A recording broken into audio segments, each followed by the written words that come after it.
Bonjour à toutes, bonjour à tous, bienvenue dans cette nouvelle vidéo débrief entre Saint-Etienne et Caen, 17e journée de Ligue 2 qui s'est déroulée à Geoffroy-Guichard dans un stade qui n'était pas beaucoup en ébullition. Après, bien évidemment, le boycott qui a été appelé par les ultras, un boycott qui a quand même été pas mal suivi par le COP Sud et par les personnes qui animent le COP Nord, notamment la tribune Henri Point qui était bien garnie, à peu près 15 000 supporters je pense à Geoffroy-Guichard hier. Un match qu'il ne fallait pas perdre, bien sûr, et on ne l'a pas perdu. On a eu vraiment très chaud jusqu'au bout. On aura cru que Saint-Etienne allait perdre cette rencontre, mais Gaëtan Charbonnier en a décidé autrement et a marqué un but à 1 minute de la fin de la rencontre.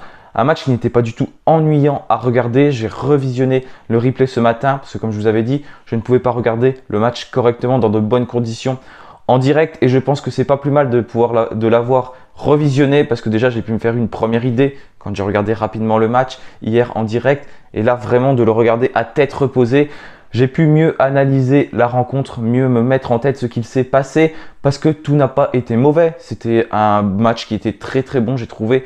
Dans le contenu, c'était bien mieux que contre Annecy notamment. On a sorti une équipe stéphanoise, malgré la défaite qui se programmait, qui n'a pas lâché jusqu'à la fin de la rencontre, et ça a payé entre guillemets, parce qu'on allait chercher ce point du match nul qui n'est bien sûr pas assez pour se maintenir. Actuellement, on est toujours 20e au classement, à 4 points du premier non relégable, du 19e, et à 6 points du premier non relégable. Donc on est quand même décroché, ça il faut le dire, au classement. Mais on était à 7 points avant la rencontre et on a montré un meilleur état d'esprit. Bien sûr, il faut toujours croire à ce maintien, parce que sinon ça ne sert à rien de suivre le club. Il faut que le mercato soit très bon. Denis Sapia, qui doit normalement signer en début de mercato, il était présent hier à Geoffroy-Guichard. Il a passé sa visite médicale et ça c'est une bonne nouvelle, parce que sur les côtés, on a vu, on n'a pas grand monde. Mais ça, on va avoir l'occasion d'y revenir tout de suite dans le débrief de la rencontre.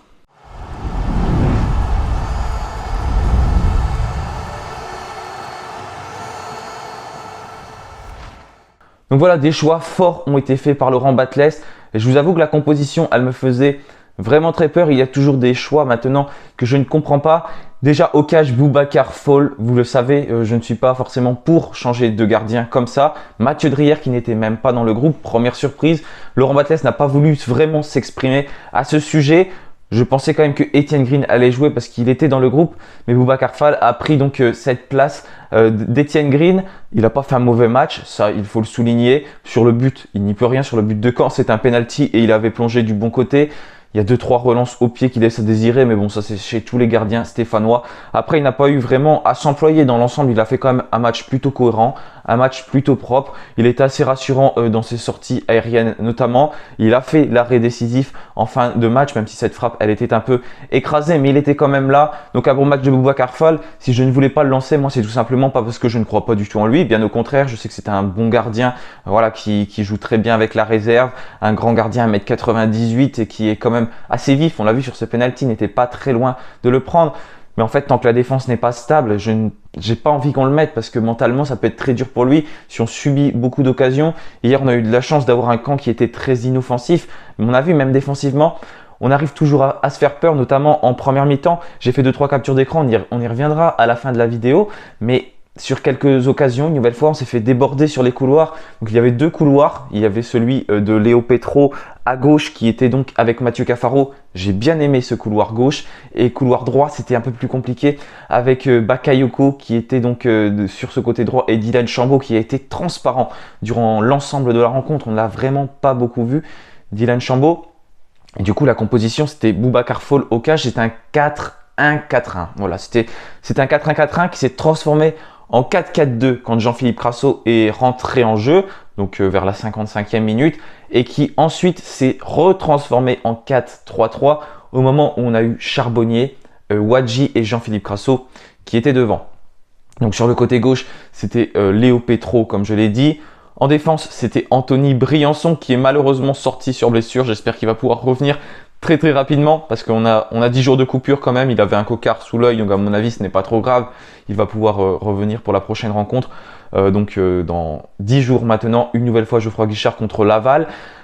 Seydou Sow l'a très bien remplacé, ça il faut dire, il a été vraiment bon. J'avais dit qu'il avait fait une mauvaise entrée en fin de match contre Annecy, mais quand il y a des bonnes choses, il faut le souligner. Là, il a joué 80 grosses minutes avec Saint-Etienne. Seydou Sow, il a été très solide.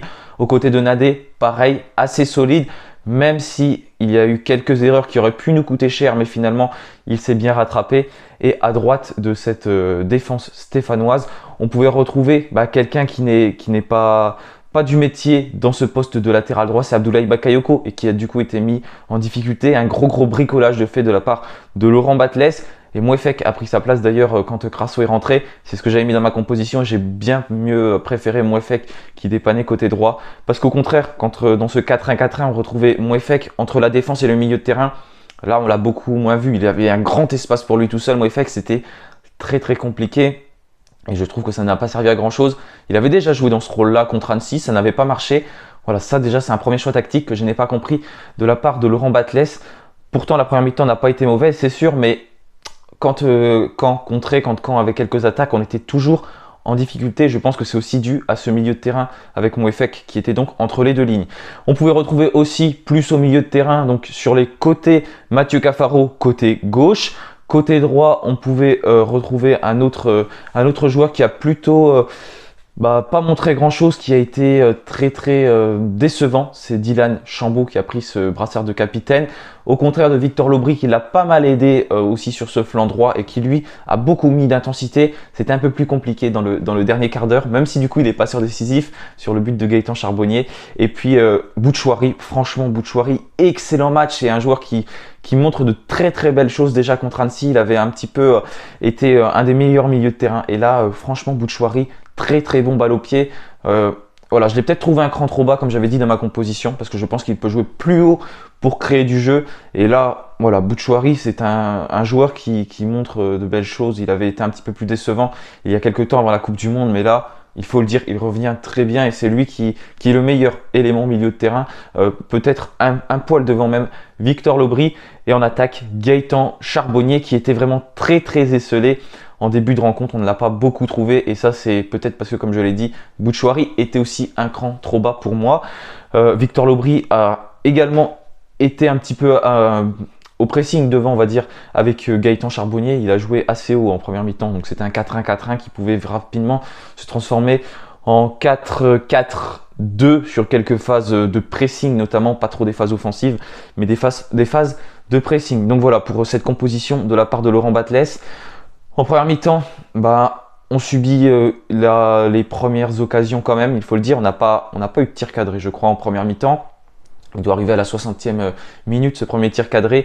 Mais on va s'exposer sur les côtés notamment, on s'en va revenir dans quelques instants.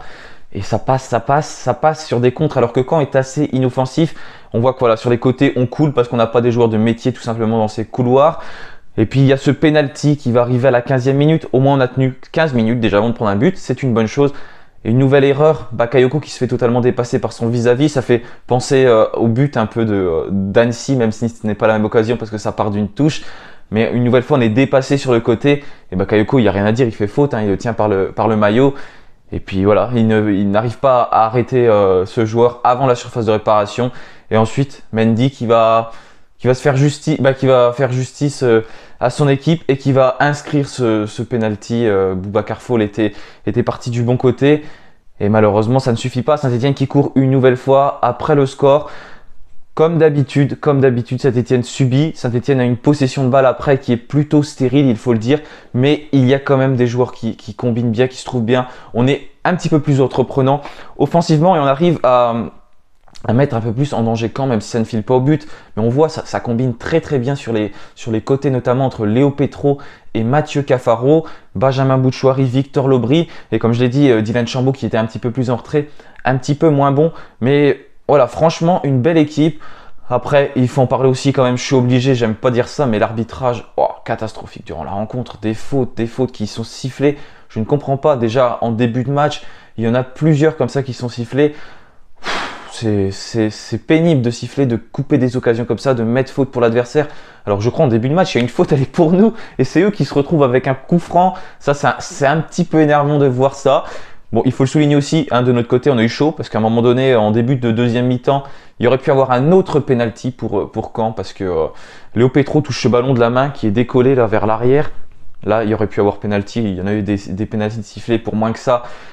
Et Nadé qui a refait main après, mais là, ça tape là pour le coup, il ne peut pas siffler penalty. Mais il faut le souligner aussi, cet endroit-là. Mais voilà, durant la première mi-temps, on va pas avoir vraiment d'occasion. Avant le but, avant le penalty, Caen qui avait eu une autre occasion d'ailleurs, et Boubacar Fall a quand même bien bouché son angle et elle passe à côté.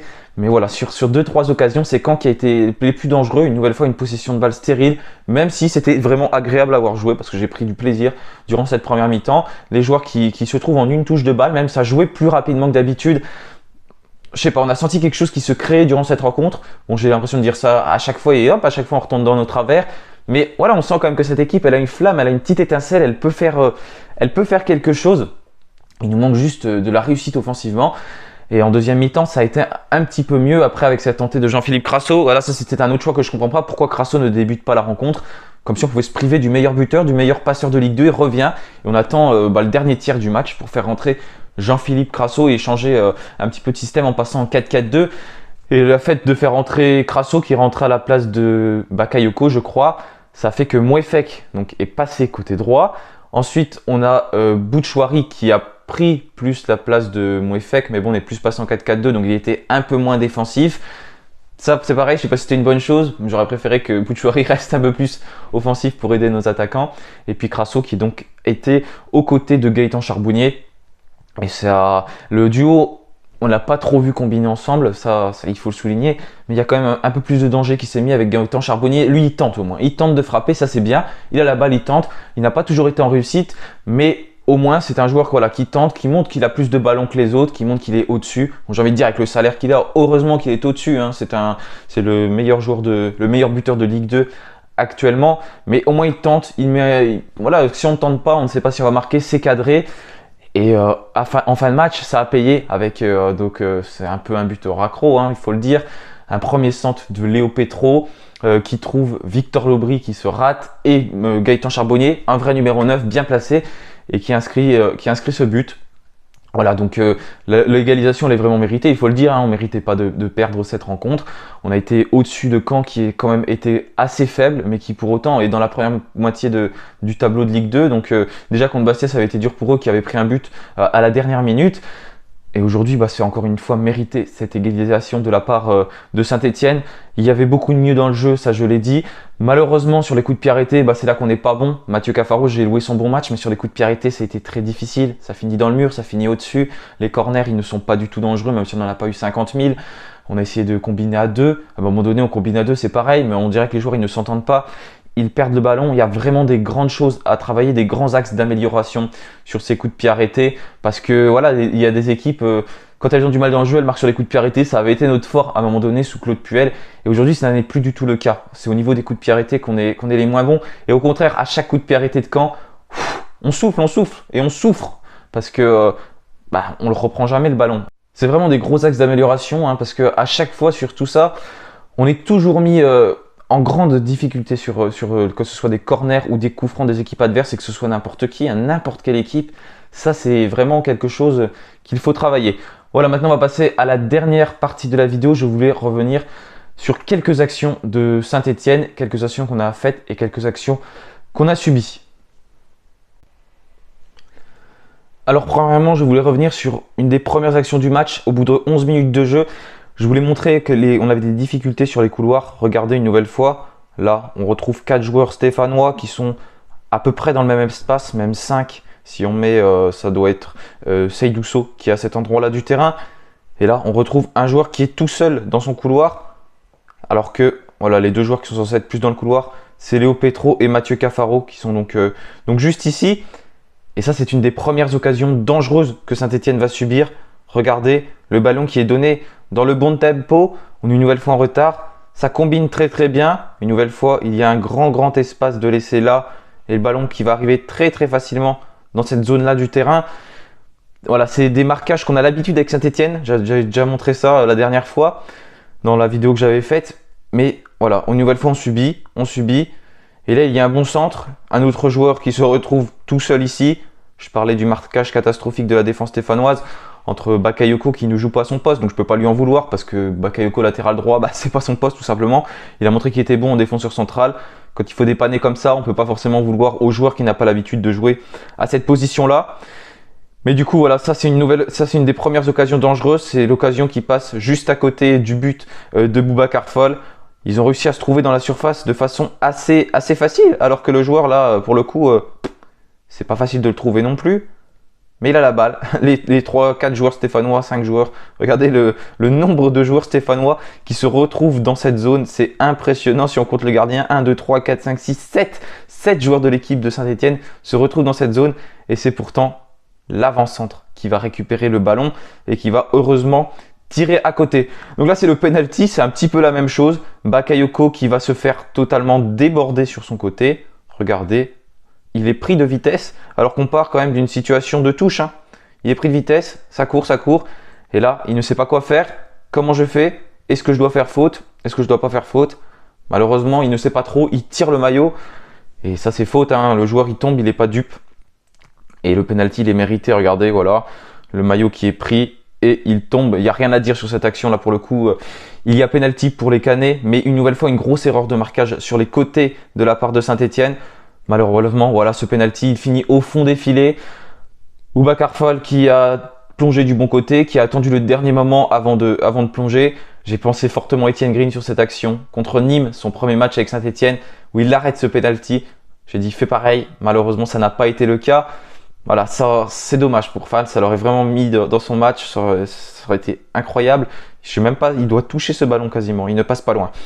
Bon là, quand même, je voulais montrer une bonne occasion de la part de Saint-Etienne parce que j'avais parlé de ce côté qui fonctionnait bien entre Petro et Cafaro. Il s'est un peu plus éteint, c'est sûr, en deuxième mi-temps. Mais là, c'est Victor Lobry qui a le ballon dans un premier temps. Et regardez, hop, cet appel de Cafaro. On retrouve Léo Petro qui est là. Et il va y avoir une très très bonne occasion. Victor Lobry qui est juste à cet endroit-là et qui va trouver Mathieu Cafaro. Et là, on a Léo Petro qui ne va pas lâcher. Il a compris ce qu'il fallait faire. Il part devant. Et Saint-Etienne va avoir une très très grosse occasion. Cafaro qui va très bien le retrouver. Et là, franchement, c'était vraiment beau à voir. Un bon centre de Léo Petro. Il en met souvent des centres comme ça, ras de terre, Léo Petro. Il l'avait fait, je crois, la semaine dernière contre Annecy. Lundi dernier contre Annecy. Et là, c'était pour un autre joueur, pour Dylan Chambaud, qui a été transparent, comme je l'ai dit, durant cette rencontre. Et malheureusement, elle est contrée, il n'y peut pas grand-chose. Et ce but, il n'y a pas but, mais il y aurait pu avoir une occasion plus dangereuse si jamais ça avait été cadré. Mais voilà, ça, c'était un bon mouvement de la part de Saint-Etienne. Une nouvelle fois, on se fait pas mal déborder, alors que là, on est tout seul, c'est en fin de match. Le joueur qui a le ballon là. Et c'est une action où ça montre deux choses. Une nouvelle fois, on se fait déborder et on manque de concentration, comme j'avais souligné dans ma dernière vidéo. Regardez là, ce ballon. Hop, 3 joueurs stéphanois d'éliminer sur une petite touche de balle, une petite talonnade tranquillement. Là, c'est plutôt bien défendu de la part de Victor Lobry. Mais on est très très attentiste une nouvelle fois. Et là, heureusement qu'il vendange la frappe et qu'il la met complètement à côté parce que franchement, il y aurait pu avoir un autre but très très facilement. Donc voilà, j'ai terminé pour le débrief de cette rencontre. Je voulais juste revenir sur quelques images. En tout cas, c'est un match où on a vu des bonnes choses dans le contenu. Maintenant, il y a des rencontres très très importantes qui arrivent encore. On affronte Laval, on affronte Niort, 2 concurrents directs pour le maintien. Ça commence dans 10 jours, des matchs où on va savoir un petit peu plus le sort de Saint-Etienne. Ça va être un peu fixé, savoir si on a vraiment danger ou si on remonte au classement. Voilà, il va falloir gagner absolument. Moi, en attendant, je vous souhaite une bonne fin d'année. Passez de bonnes fêtes. On se retrouve en 2023. Profitez bien. On va espérer que Saint-Etienne reparte sur de bonnes bases. Au moins, on a conclu l'année, pas sur une défaite. Ça fait plaisir, on va dire. On conclut sur un match nul, alors que cette année, elle a été catastrophique. On va essayer d'oublier tout ça. Voilà, oublier tout ça, on va pas oublier tout ça, mais on va essayer d'oublier ce qui s'est passé, si jamais on arrive à se maintenir, on va dire. Mais en tout cas, il y a de grandes choses à travailler. Voilà, bonne fête à vous, profitez bien. Et puis bien sûr, allez les Verts et à l'année prochaine.